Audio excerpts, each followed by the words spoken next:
Halo, perkenalkan nama saya Maria Vianney dengan NIM 2319015.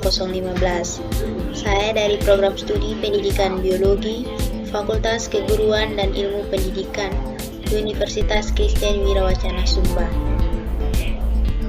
Dosen pengampu mata kuliah Ibu Fudriana Oktaviana Bano, SSI, MPD. Tujuan pembuatan video ini yaitu untuk memenuhi evaluasi akhir semester mata kuliah Statistika Pendidikan. Topik yang saya bahas dalam video ini yaitu teknik analisis komparasional bivariat.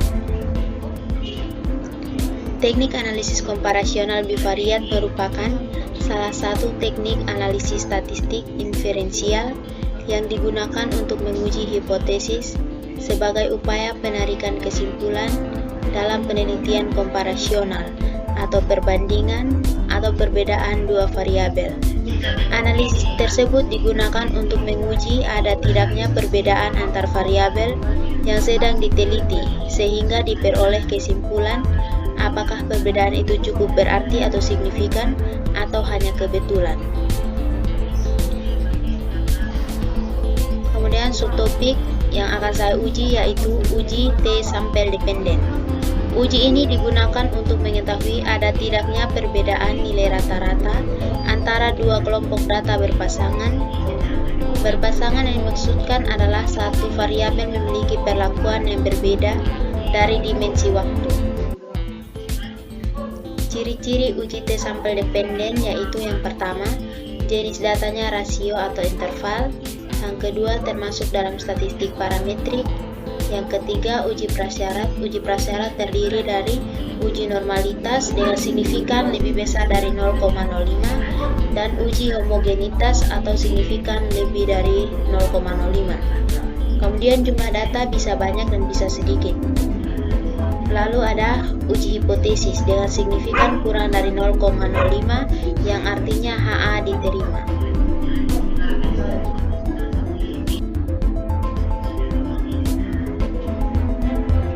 Ini merupakan contoh soal dari uji T-sampel dependen.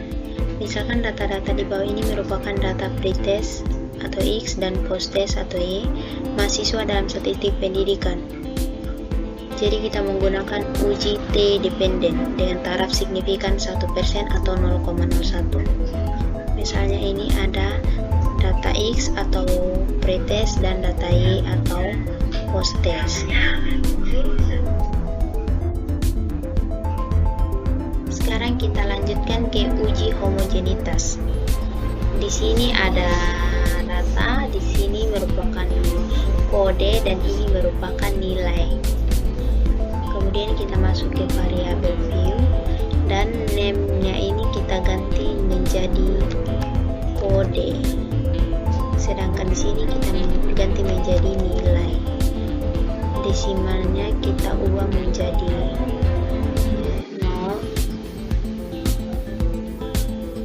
dan di bagian value-nya kita ubah, di value-nya kita isi 1 dan labelnya ini menjadi pretest.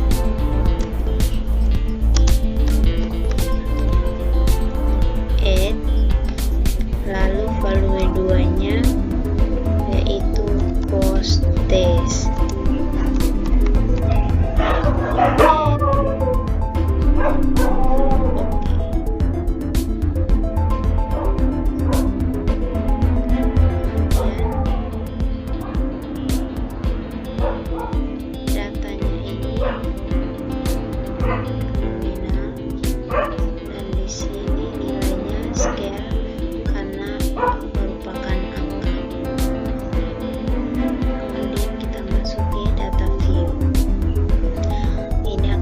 Berganti menjadi pretest dan posttest dan ini nilainya. Kemudian kita masuk ke analyze, compare means, one way ANOVA. Kemudian pretestnya kodenya kita masukkan ke dependent list, dan nilainya kita masukkan ke faktor. Kemudian di bagian option kita checklist homogeneity of variance test.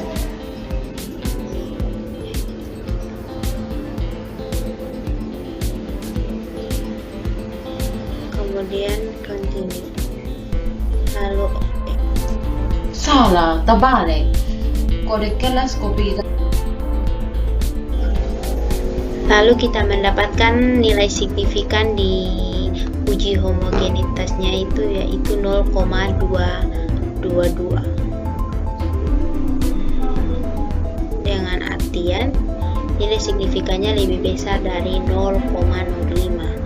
Jadi datanya itu termasuk dalam data yang homogen. Nanti hasilnya kita copy ke Word. Karena datanya termasuk dalam data homogen, jadi kita bisa lanjutkan ke uji hipotesis.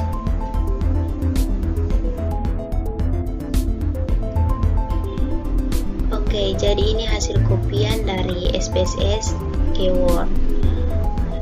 Jadi tadi ada uji dependent test. Yang pertama, menentukan hipotesis nol dan hipotesis alternatif.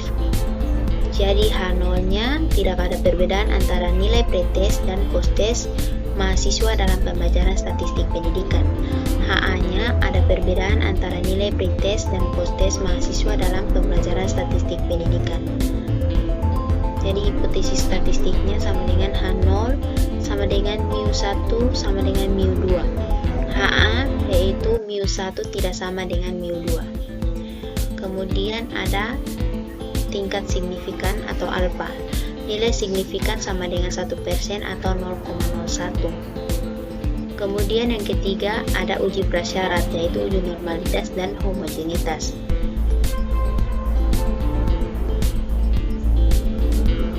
Ini ada uji normalitasnya, di mana hasil uji normalitasnya itu 0,061 dan 0,633.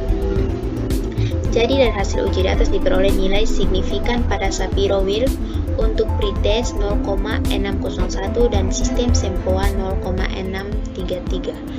Angka signifikan tersebut lebih besar dari taraf signifikan 1% atau 0,01 atau signifikan 0,01.